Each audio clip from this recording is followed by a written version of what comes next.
Well, it is lovely to see you here today. You've done well to get back out from school and then out to Edinburgh and get through the traffic and everything. It's quite marvellous. I am very excited to be the person introducing today's guest. It's the first time I've met her, but of course I've seen her a lot. Can I just start with some bossy stuff? Please turn off your mobile phones and please don't take photographs or do any filming during the event. You need to pay attention. There's going to be a lot going on here. After the event, I will be taking this person to the signing tent, which is just around there, the Edinburgh Gin signing tent, in fact, no less. Please, it doesn't look good for the Edinburgh Book Festival's PR if a national treasure is trampled in the stampede for the signing queue. So please can you wait until Clare leaves the tent and then you can all form an orderly queue. Now, you'll be unsurprised, I think, to look at me that I'm not, an Olympic champion of anything sporting. It's true. But, and I never used to really watch much sport. I was a great tennis fan, but not a great deal else. But the London Olympics changed that for me, and that was because of our guest today.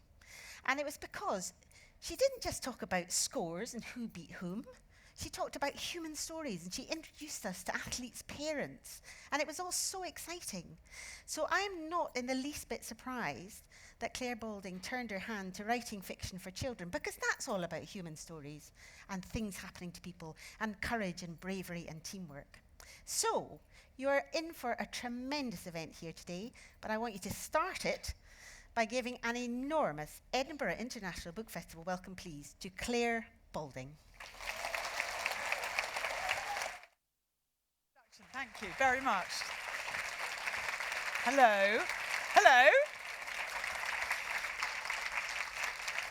Well, I'm very excited to see that most of you are dressed as casually as I am. This was my second choice outfit because the really nice shirt I put on when I was washing my hands as soon as I got here, I managed to spill water all over it and it just didn't really come out. So anyway, choice number 2 of outfit, but never mind. I may get up and walk around and roam around, but I'm going to sit just for 2 seconds because I wanted to ask you a question. First of all, I'll stand up so I can see you properly.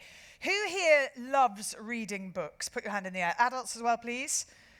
Now, we've got some microphones around, and I want to know the reasons for this. So Amy and Deborah and Elpida over here and Carolyn have got the microphones. I would want you to tell me why you love reading books and what sort of books do you love reading. Down here in the grey sweatshirt. Yes, in the hoodie. What's your name? I love Isla. Isla. Nice to meet you, Isla. Go on. What do you love? Well, I love books because they're so interesting and they tell you lots of stuff.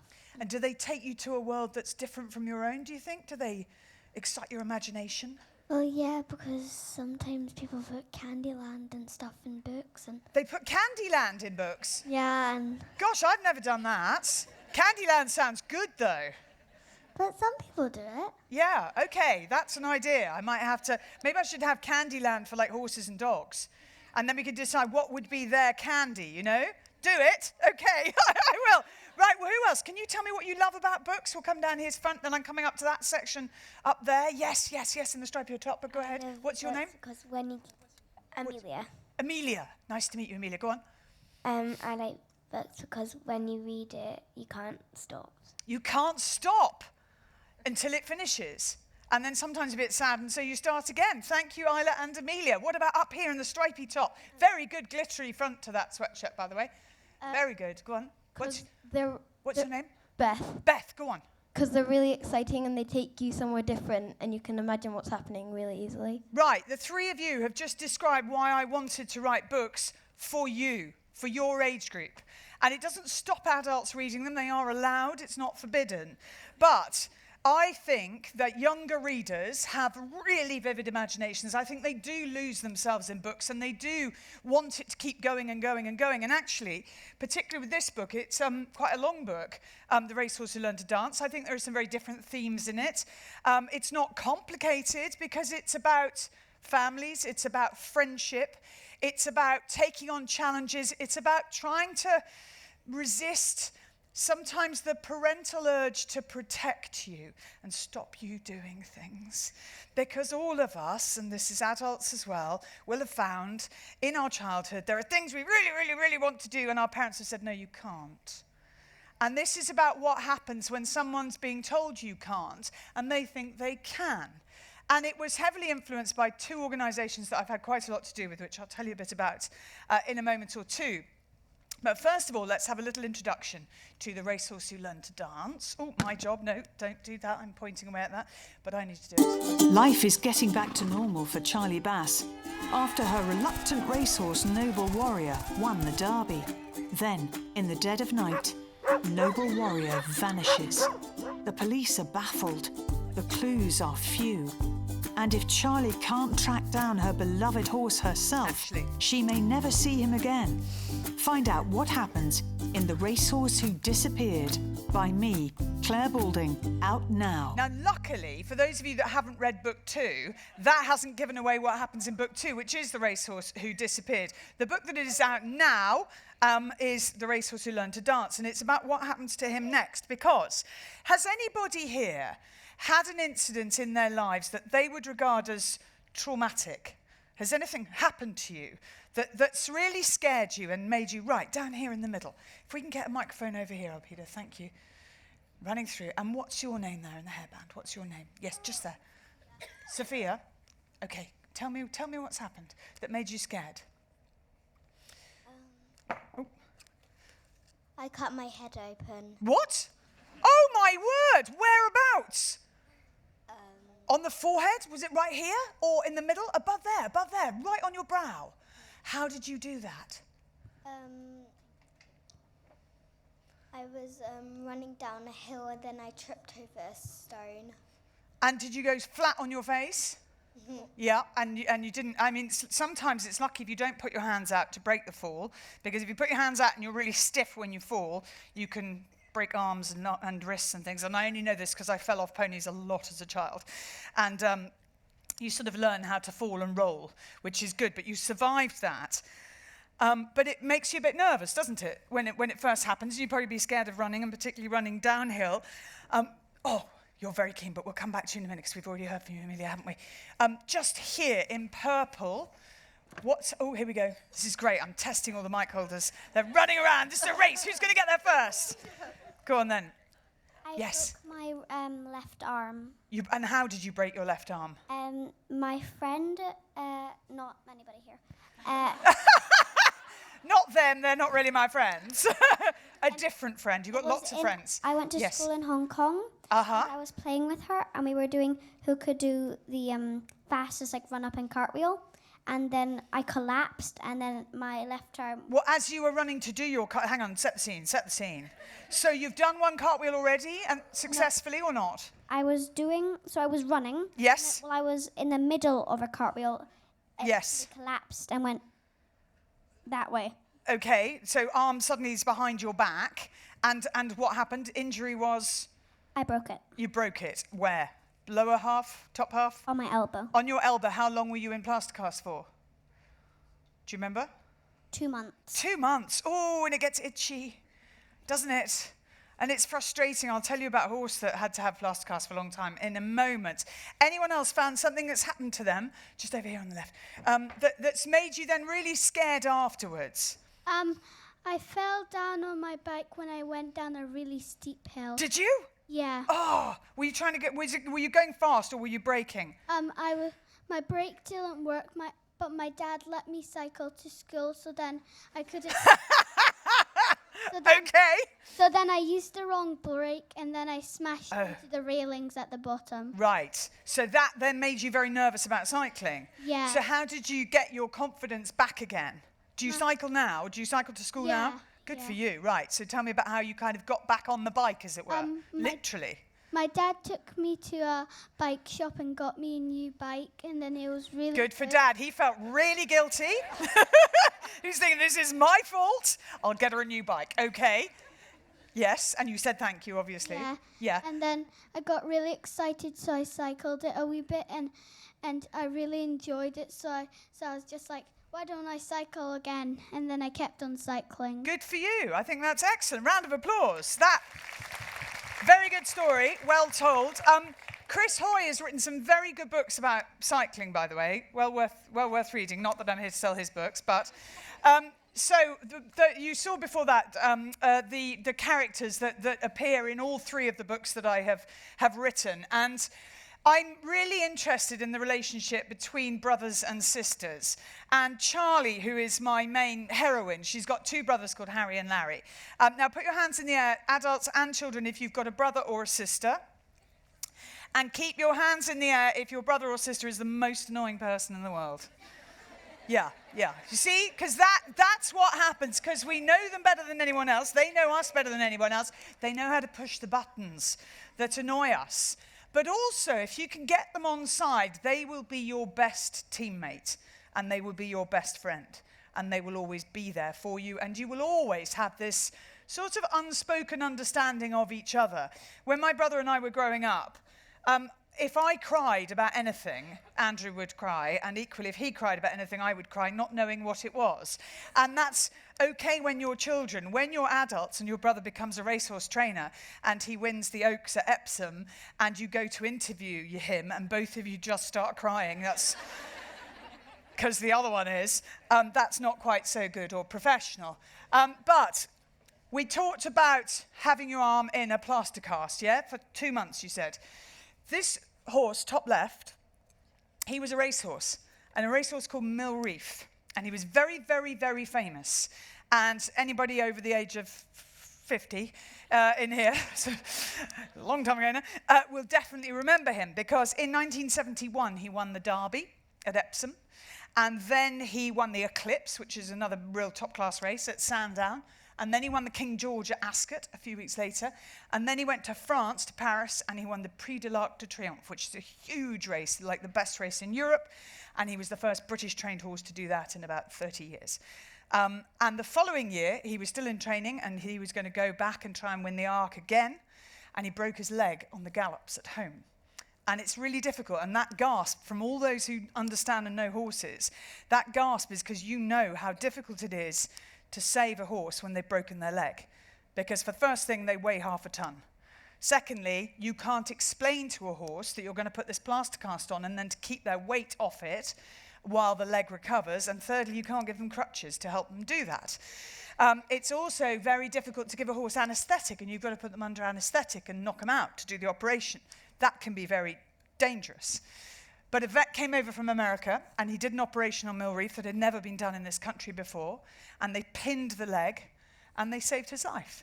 And he went on to become a very successful stallion. He wasn't a racehorse anymore, but he went retired to stud, and his influence is seen in many of the best horses still racing today. He was an incredibly successful horse, not just in himself, but also in what he passed on to his sons and daughters and grandsons and granddaughters.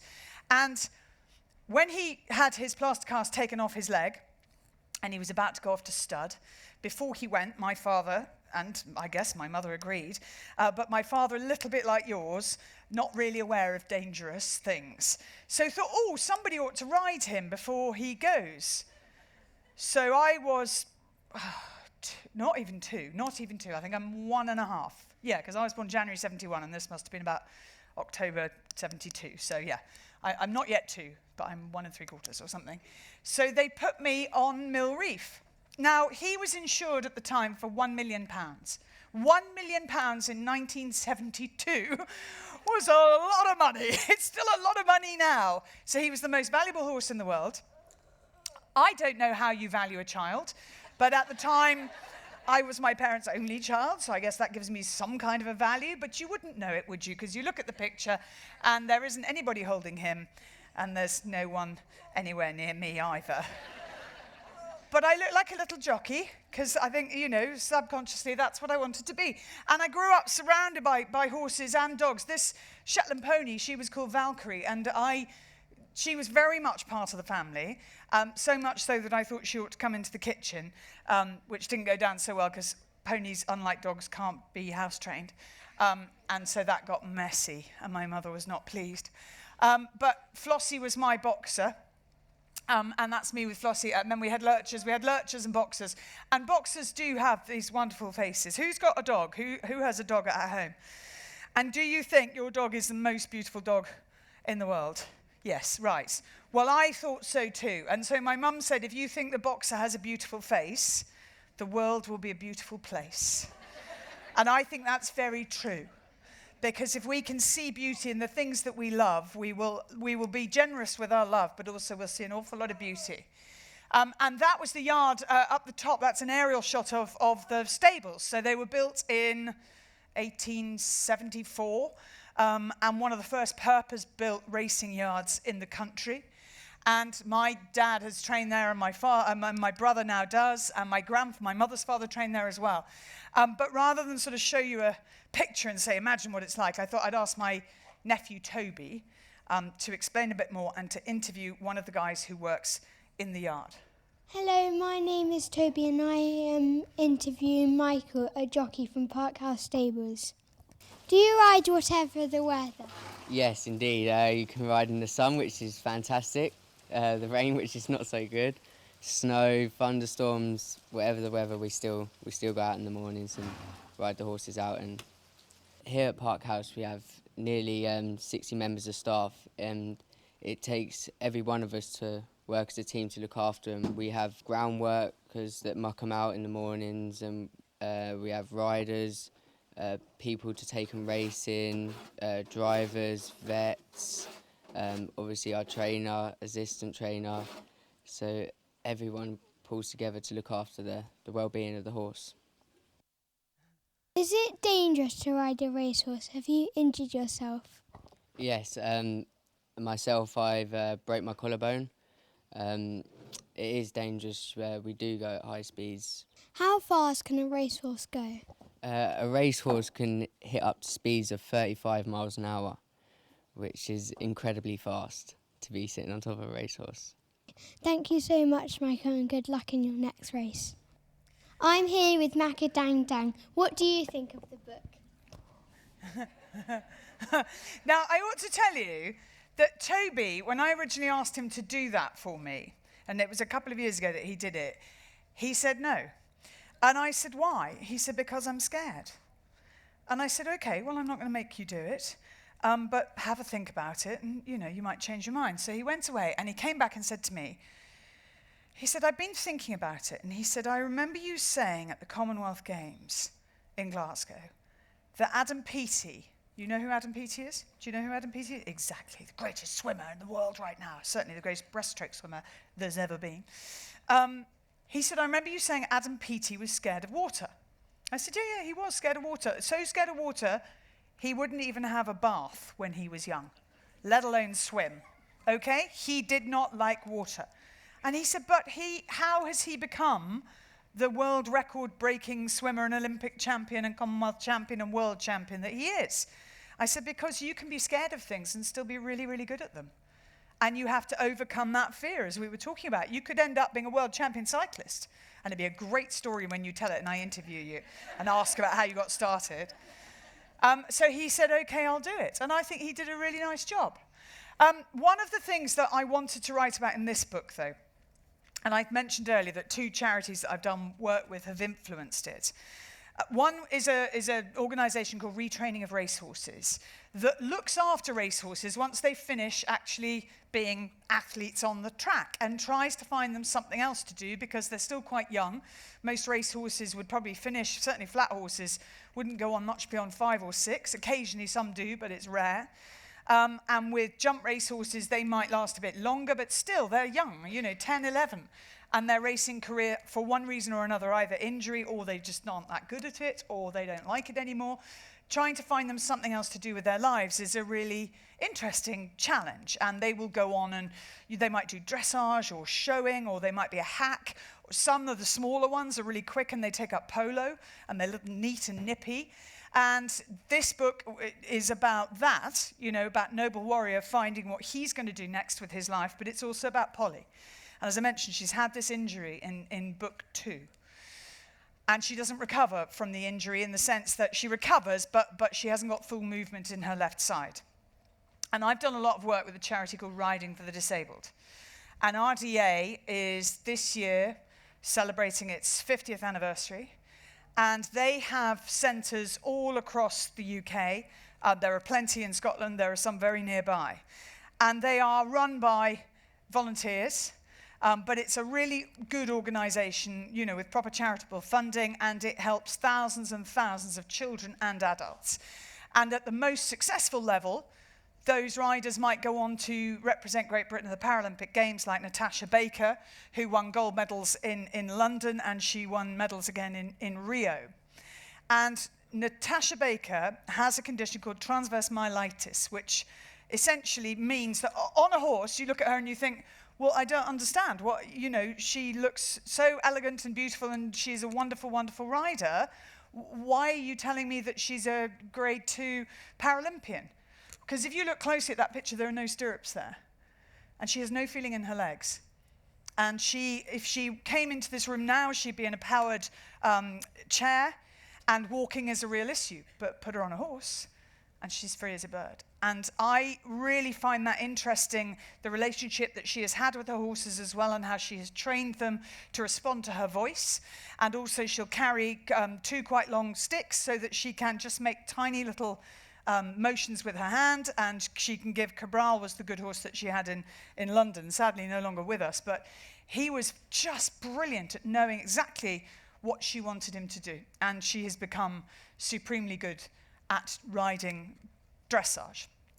So I also went to see a girl who is about 22 now, called Olivia, and she had had an operation on her brain when she was a student at university. And something had gone wrong, and essentially it had created the messages from the brain to the body to not go through as fluently as they should do. And this happens to lots of people, movement in one side, and it can happen after people have had a stroke. The movement in one side of her body wasn't responding the way it should, and sometimes you get involuntary jerky movements as well. So it was suggested to her that as part of her rehab and recovery, she should take up riding. And it really, really helped. And not only did it help in terms of physio and moving her body in certain ways that other activities couldn't, it also really helped her confidence. And she is now she's on the path to trying to get selected or considered for a British team to maybe go to the Paralympics. She's not quite there yet, and she needs to find the right horse. But those are stories I don't think get told very often. And I was just in an event this weekend at Dorney Lake called Superhero Try, and it was set up by a Paralympic athlete called Sophia Warner. And Superhero Try is for children and adults of all ability. Because if you use a wheelchair, or you've got a prosthetic limb, or you've got cerebral palsy, you're not allowed to compete in most triathlons or marathons or what people call mass participation events. You're not allowed to compete. So Sophia thought, well, that's rubbish. Let's start something where actually everyone can compete. And either individuals will do all 3 phases of swimming and running and cycling, and some have specially adapted chairs for the cycle, and they'll use the same chair for the run, but essentially the courses are different. And I saw a boy this time around who had two lower leg prosthetic legs, and he had never run further than maybe 50 meters in his legs. He was called Tom, and I talked to him. He was dressed as Dennis the Menace, because the whole thing is all the participants are referred to as superheroes, and they all talk about their superpower. And instead of their family members or volunteers being called carers or guides or helpers, they're called sidekicks. Because every superhero needs a sidekick. And it's interesting, as soon as you start thinking about language and you use language to empower, everything psychologically changes, but also you see the difference in the way people act and the way the event is run. And it's phenomenal to see everybody dressed up in superhero costumes. And actually they got Marvel, you know, the company that does the comics and the films and the games, they got Marvel to sponsor it this year, which is great. So Tom, I talked to him before he was going to do his run, and he was waiting for the changeover to come from the cycling leg. And I said, and he was, you know, he was quite, you know, he was nervous. He was jumping around. And I said, are you okay about this? And he went, mm-hmm. I said, you know, any final thoughts? Yep, never run this far. Okay, it'll be fine, it'll be fine. And, you know, he ran the whole way, and I talked to him afterwards, and he said, I didn't get tired until after the finish line. He said, and I really didn't think I was going to be able to do it, but everybody was cheering, so I had to. Now, that level of support and organisation, you need to get the practical bit of it right, and there are lots of charities, and also technology companies that are there on the day, and they use it as a way of spreading the message about what is out there. If you are going to find a solution to a potential problem of access or mobility, Superhero Try, and they do a winter one called Winter Wonder Wheels, is the place to go. But equally, I think RDA has been creating superheroes ever since it started. And it's giving people the power of movement, but it's giving them also a relationship with another living being. Because you've got to communicate with your horse. I've actually seen non-verbal children say their first words to a horse. So it's not just physical issues. I think also intellectual, special needs, all sorts of things can be helped through having a relationship with a horse. And indeed, I think dogs are really good at this. Sadly, not mine, because he has no empathy at all. But most people's dogs do have a level of understanding of humans, just not Archie. Anyway, just to explain a bit more about RDA, this is some of the things they do. Now look at this little one here. This is learning to do vaulting. So if you wanted to try your cartwheeling expeditions on a horse, this is the kind of thing that you might, I wouldn't cartwheel on a horse, just to point that out. But vaulting is a sort of combination of gymnastics and riding, and it's at the World Equestrian Games. Show jumping, obviously, but also an awful lot of fun. Carriage driving, particularly for people who might only have upper arm movement or upper body movement. Carriage driving is a really good option. The teamwork, though, is sensational, and I wanted to write about that and about what it means to be part of a team, what it means to support each other. Here's a bit more about RDA.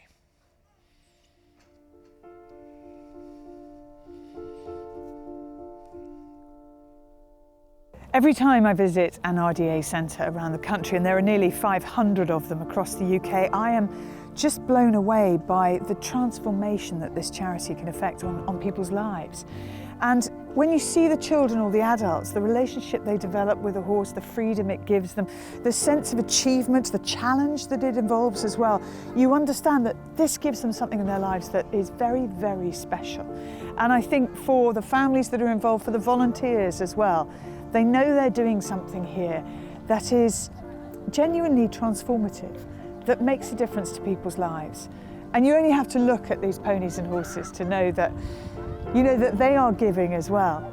Yes? Do you want to do that? Put it on there? Good lad.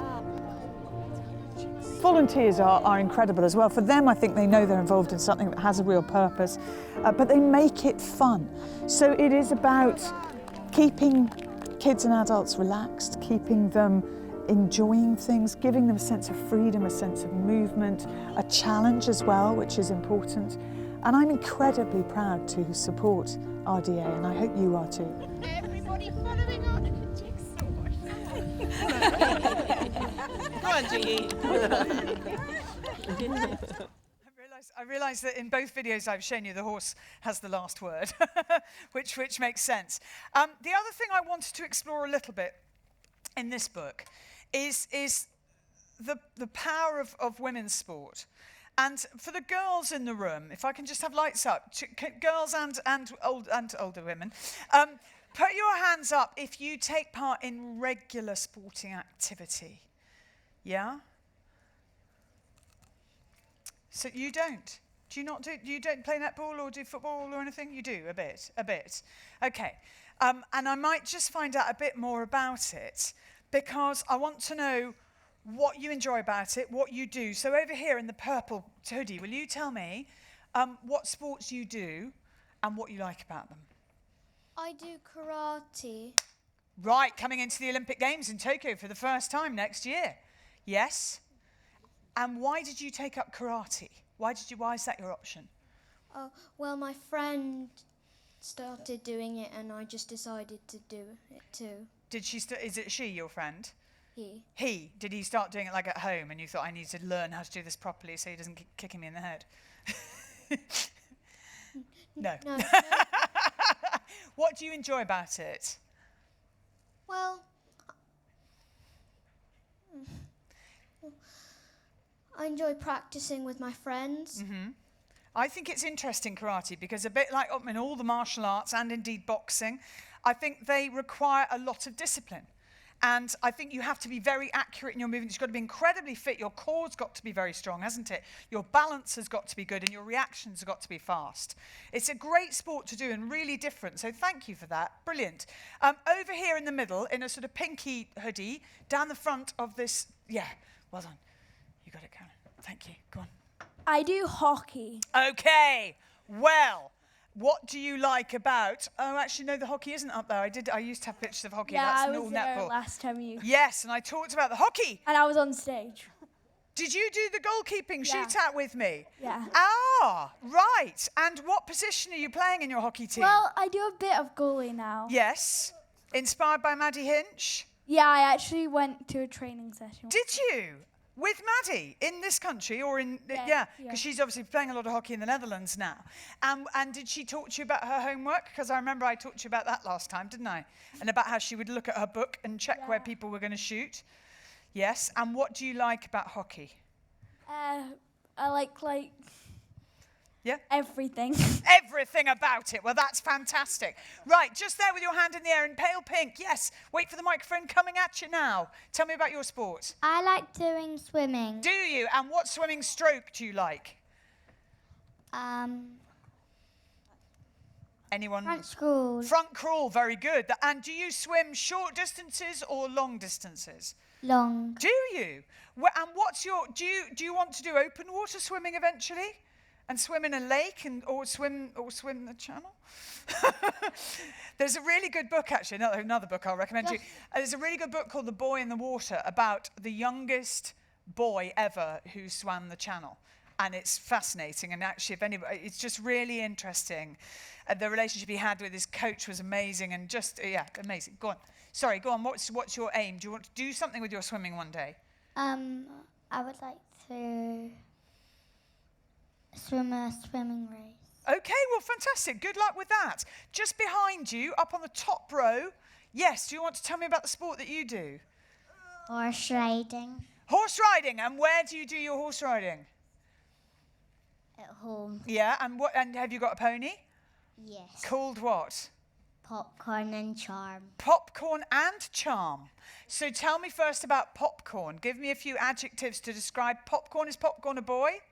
Yes. Yeah, what's he like? What colour is he? He's white. He's white all the time? Yeah. I bet he's not white all the time. Is he furry? No. No, not furry. Okay, because you're brushing him, grooming him really well, are you? And he's molted on his summer coat. Yes. And is he...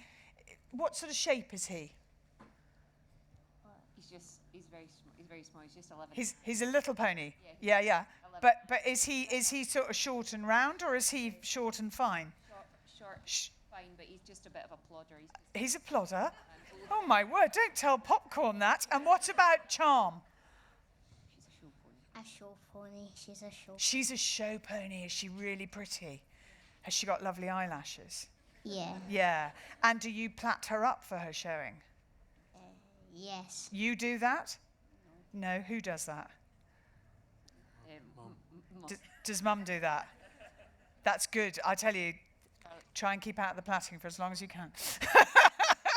Right, let's have a word on a sport that you do and why you like it, and people I haven't heard from yet. So, yes, second from the back there, standing up in the pinafore. Yes, coming to you. 1 sec, wait for the microphone and go for it. The sport that you, what sport do you do? Well, I do 3 and What are they? horse riding Yes. and swimming and Let's guess the last one. Okay. Rock climbing. no. Okay. Judo. No. Netball. No. Football. No. Cricket. No. What else? Gymnastics. Gymnastics. Silly me. Well, that's a very good combination, I think you've got. Which is your favourite? I don't know. No, you don't have to have a favourite yet. I'm going to ask you to pass the microphone right behind you, and let's hear about another sport. Go on. So I do horse riding, Uh-huh. and it's so you know how you talked about riding for the disabled? Yeah. I do it there, Uh-huh. but I make their lives a bit more like fun. Yes. So do you volunteer there? I'm about to, Oh, great. but I'm a sharer. You're a sharer. Yeah. What does that mean? It means like making their lives. Uh-huh. Yeah. Making their lives more fun. Okay. So do you And come up with ideas for games? Exercising the horses. Okay. So you help exercise the horses. So do you muck them out as well and groom them and help everyone get ready? Yeah. Brilliant. And tell me what that does for you. What does that make you feel? It makes me feel like I'm helping. Mm-hmm. And are you part of a sort of family? Do you feel like you're part of their team? yeah. Well, that's fantastic. Thank you very much indeed.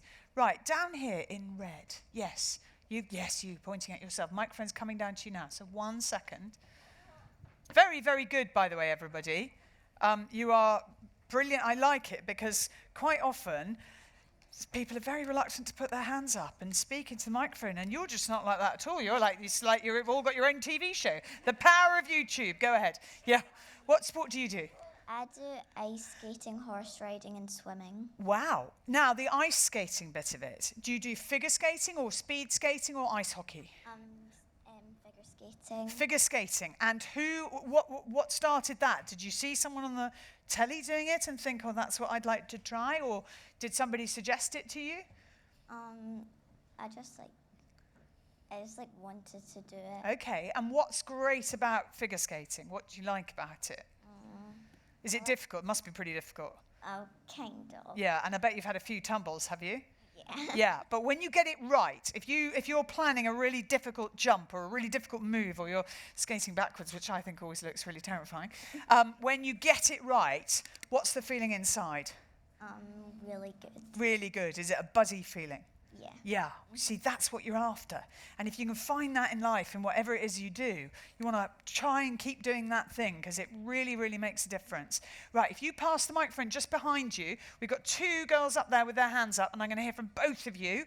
Fantastic. Are you friends or sisters? Friends. Friends, good, because I want to ask you about friendship as well. And in fact, just before you tell me about your sport, because in this book I write about Polly and Charlie being best friends, and about how sometimes you're going to have little arguments and sometimes you're going to be there and help each other. What do you think is the most important thing about being a friend, and what does your friend bring to you? And you can answer one of you or both of you, however you want to do it. What's the best thing about being friends? You're never lonely. Oh, that's really nice. That's true. And what do you think?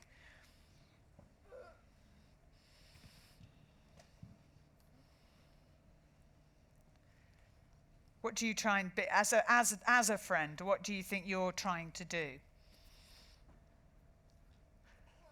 Are you listening? Are you supporting? Are you having fun together? Being together. Yeah.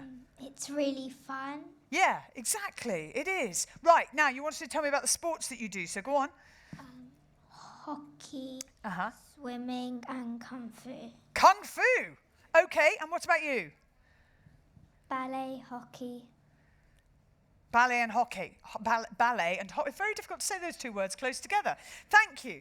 And I think in those instances, with the ballet, obviously your poise, your posture, your balance, very important. And actually we were talking about balance when we talked about karate as well. Those things really, that'll transfer into lots of different sports. Gymnastics needs that as well. Riding needs that. You need to have a really strong core strength. I will have to come to you next because I think your arm is literally going to come out of your socket. So we'll bring the microphone down here. But I think also doing something really different where people go, wow, you do that, do you? I love that because that's really thinking differently and independently. And, it causes a bit of excitement. It's always something good to talk about as well. So keep those up. And yes, down here now. What were you going to tell me about? I do tennis. Yes. Who's your favourite tennis player? Serena Williams. Okay. She's pretty phenomenal. She's badly injured at the moment, but, don't rule her out. She still could probably win the US Open. Go on. And tennis, you like your tennis. What do you like about it? Don't know. I just enjoy doing it. Okay, like hitting the ball hard. Yeah, brilliant. Now, the pictures up here, obviously I mentioned a little bit earlier, but tell me, shout out loud what sport that is. Netball! Netball is correct. And England managed to win the gold medal at the Commonwealth Games in Australia last year. And they won the Team of the Year award at Sports Personality of the Year. And they won Sports Moment of the Year as well, voted for by the public. And I was really thrilled with that because it has been a breakthrough couple of years, and also this year with the Women's World Cup, the Women's Football World Cup and the Netball World Cup in Liverpool. I think suddenly, not suddenly because it's taken a long time to get here, but I really think we can stand here now and say women's sport is getting the respect, it's getting more regular reporting, it's getting the investment, it's getting the media coverage, and ultimately it will, for the participants, get the rewards that it deserves, and those will continue to grow. But what I love about that photo there of Helen Hasby in the middle of all of her teammates, that is the joy of team sport. And yes, individual sport is brilliant, and I play golf, and I'm a shocking awful golfer, and I get some satisfaction from shooting a good round on the rare occasions that I can. But I much prefer doing it if I'm playing in a team and I know I've contributed to that team. But Amar Agboisi, who was their captain for that Commonwealth Games gold medal, she gave the most fantastic speech at Sports Personality of the Year. And I think it makes a real difference to see women being tall and proud and strong and confident and competitive and all of those things that traditionally have been slightly used as negative things about women, although hugely positive about men. And I think they're positive things for men and women, for boys and girls. And I think it's also important for boys to see women doing different things and to see them competing strongly, and also to not be afraid of failure. Because quite often I think we can try, in a way we protect ourselves from the risks. And I'm fascinated, just going back to tennis, which you said you love so much. There's a tennis player called Nick Kyrgios, who I've watched a lot. And he played Rafa Nadal at Wimbledon this year. And I rang a friend of mine who's a child psychologist. And she writes for the Times, actually. I mean, she's really, really clever and she thinks really hard about things and thinks in a different way. And I rang her to say, I said, look, I don't know whether you've watched him play or you've watched his behavior, but I'm trying to understand it. Why is he behaving the way he does? And I said, he does this thing where he's brilliant, but then he kind of goes, well, I'm not trying now. And if I win, but I'm not trying. I said, is that him protecting himself from failure by basically going, well, I'm not trying then, and if I win, but if I lose, it's because I didn't try? And she said, actually, it's more interesting and a bit more complicated than that. She said it's classic behavior in some of us, human beings, where we can be streaky brilliant and really brilliant, and then self-destruct. And it's a pattern of behavior, and a lot of parents will recognize it, a lot of teachers will recognize it. There's always that kid in the class who is brilliant for 10 minutes, and then for the rest of the hour is causing chaos, and knows how to push the buttons that annoy other people. So what Nick Kyrgios did at Wimbledon was deliberately push buttons that he knew would annoy Rafa Nadal, because Rafa's very... he has to have all his bottles with the labels turned the right way. He's really, really methodical, and he takes a lot of time. He's picking his pants the whole time, all of that going on. He takes a long time to serve as well. He's really close on the limit, sometimes over it, of how long he should have to serve. And Kyrgios starts complaining, and Kyrgios challenges him. And Rafa's like, come on, what are you doing? I am one of the greatest players of all time, and you're messing with my head. And then, of course, Kyrgios went and won a tournament the other week. Everybody's delighted. He played table tennis with the children beforehand. He's really interesting. I'd love to do a documentary on him, just in case anybody's willing to take that up. Then the following week, he gets fined a record amount at the next tournament, the one that's just gone in Cincinnati, for abusing the umpire, calling him all sorts of names, for smashing 2 rackets, for taking a bathroom break without asking for one, and for being a brat. And how is this the same person? But that's fascinating to me about the human brain, that we are complicated. We're not machines. We can't just do things the same every single day or every single week. And that's why we are different. It's why it's fascinating to me watching sport, because you see in sport all too clearly, the camera's on them the whole time. It's very exposing. You see that. Andy Murray, and I'm sure I said this last year, but Andy Murray was asked, when he was #1 in the world, he was asked by somebody, what do you do every day? He said, I fail. He said, what? You're #1 in the world. You know, you've won Wimbledon twice, you've won the US Open, you've won the Olympic gold medal twice. What do you mean? He said, no, every day I fail. Because every day I'm trying to be perfect and never can I be, so every day I fail. And I think that's quite interesting. In just saying to yourself, I am going to fail every day, let's just try to fail better. And let's just keep trying to improve. And not be afraid of it. Not think of that as something that crushes you, because it doesn't crush you. You're not going to win every competition. You're not going to score every goal. You're not going to do the perfect dressage test, in my case, ever. But you're going to keep striving to get there. When nearly all the television I do is live. And it's unscripted. And I don't have autocue. And I will write myself notes, much as I would for coming out here. I'll write myself notes, but I don't have a script that I'm going by. And it means that it can never be perfect, because I'm going to make mistakes. I'm going to start saying something and then change my mind and want to say something else, which makes it a nightmare for the subtitles, but you're doing brilliantly, I think. I have to learn to live with that I will never do a perfect program. And I always come off air and go, oh, damn it, why did I do that? I got that wrong. Or I should have said this, or I wish I'd put the emphasis slightly more on this, or why did I not say what I was meant to say as my closing link? But you just learn to get on with it. And actually you learn to be resilient. And I think that's something sport can teach us, but it's something watching sport can teach us as well. And it's something that will be really, really important, whatever job you end up doing. Just a few things to think about while you when you go away, and when you're, tomorrow, the day after, a week later, if there's something that you thought about, that you'll be in a situation where you're thinking, oh no, I feel I'm not wearing the right thing. Well, it doesn't matter. I told you I'm not wearing what I was meant to be wearing, because I spilt water and soap all over it, so I'm wearing this. It doesn't matter. I hope it doesn't matter anyway. Who do you want to be? Who's the person that's coming through you? What are you inside? And going back to the idea of friendship, what is it that you want in a friend, and what kind of friend do you want to be? And if you're wanting to be kind and supportive and positive and energetic, or sometimes quiet and contemplative and listening, really listening, or just offering a bit of, just a hug sometimes, that's a great, just to be that person who is responding to others, not constantly turning the old camera inside on selfie mode. And I mean that psychologically, not literally, but it literally as well. But look outwards and see what's around you, and look at other people and say, right, how can I team up with you? How can I help you? What do you need from me? Not what do I need? What do I need? Oh my God, look at my navel, Anyway, we have 10 minutes for questions. And I realize I've rambled around various subjects. I might not have talked about the things that you think that you want to talk about, so you can fire away at me and ask me any question you like. Oh, look at you. Yes, let's come back to you. Was it Amelia? Yeah? Go on.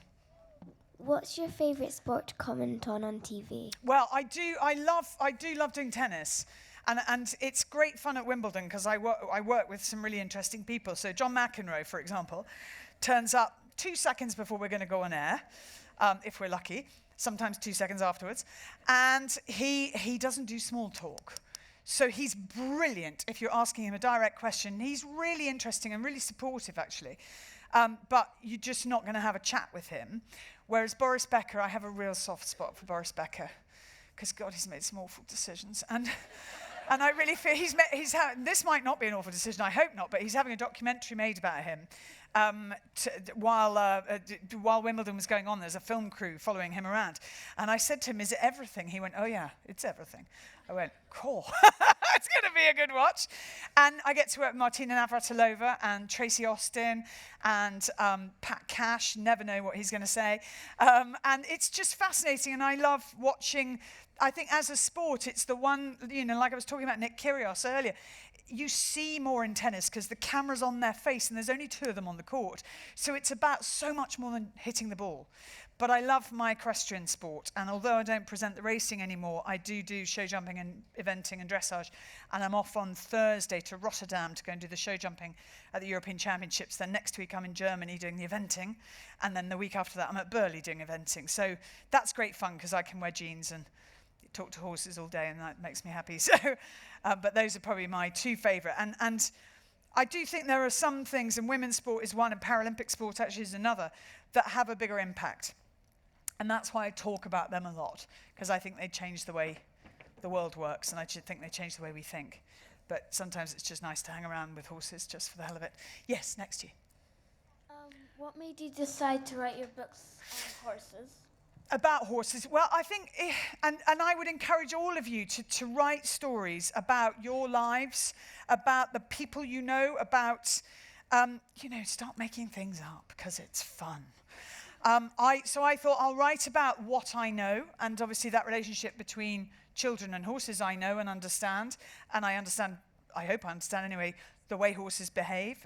So basing it on reality and then expanding it into a story that obviously was fictional. You haven't said anything yet, have you? I haven't asked you a single question yet. Right, down the front, your turn. Question coming from you. Do you dance? Do you do dancing? Yeah. Yeah. This thing what it said on your sweatshirt was giveaway. It says, keep calm and carry on dancing. So I'm not suddenly psychic. Dancing. Yeah, go on. What's your favourite book you've written? Well, it's really difficult. This one's quite good. I think when you're how old are you now?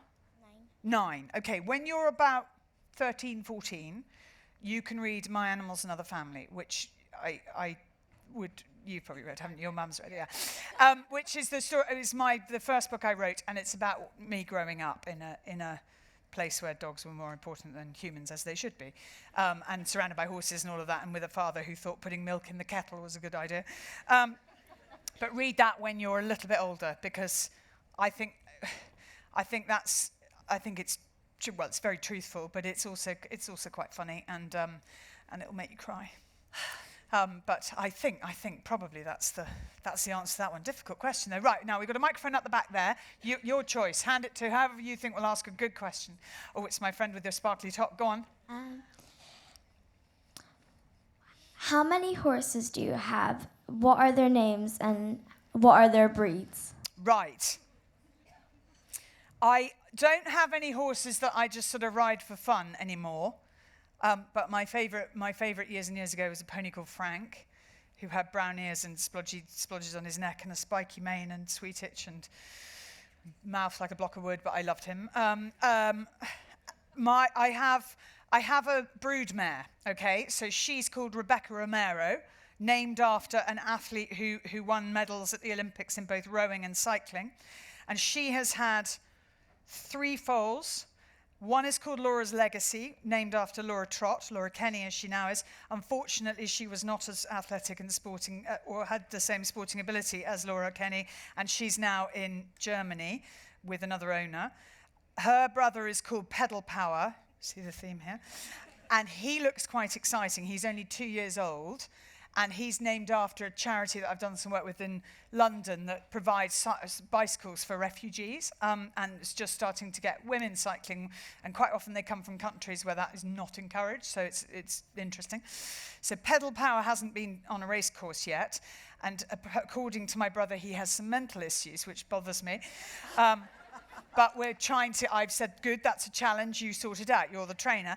And then there's a foal at the moment, and he doesn't have a name yet. And he is by a stallion called Recorder, out of Rebecca Romero. So I might see if Olympic record or world record is available, but if not, I might just call him Sporting Icon and give him a name that sounds like a Derby winner. That's funny enough with Noble Warrior. My brother said to me, he said, you should call one of your actual horses Noble Warrior, because it is a really good name, and it's not taken. And, if your Noble Warrior can do what he did, then maybe it will inspire a real racehorse. So those are the horses I have right now. Okay, over here on the right, in the turquoise T-shirt. Yes, sir. What is your question? When's your next book going to come out? Oh, my word, the pressure. Okay, this is a secret. and you're not allowed to tell anyone, but I was meant to be writing a book this summer. And then I realised I had too much on, like coming up here and talking to you guys. And I'd be standing here thinking I should be writing, and I'm really glad I'm not writing because I get to stand and talk to you instead. And I put that to one side because I thought I haven't got time, and if I rush it will be rubbish. So I'm going to try and come up with something that I will write next year after the Olympics and Paralympics. What do you want me to write it about? And do you think another racehorse book, or do you think something maybe completely different? I'm quite inspired by the whole karate kung fu things that I'm getting. I quite like that as a bringing in, and I think getting a racehorse to do that would be difficult. So not impossible, but and I might write something around sport and what it teaches us, but write it for you guys, and take athletes and the mistakes they've made as well as the successes they've had and talk about them honestly, and maybe, try and translate that into something that works for everyday life. Bye-bye. Thanks. Well, so he's right. It's 6 o'clock. He's saying, right, I've got to go. Right, I've got to go next door and sign books. I've got time for one more question. It's going to have to be an absolute belter. Are you ready? Is it a really good one? Yeah? Go for it. Why did you decide to write children's books? Well, because I really like writing for children. I like telling stories, and I like the questions you ask. And I like the fact that, you can tell your brothers and sisters and friends, and, when they get to 7 or 8, they can start reading books. My books. But thank you very, very much indeed.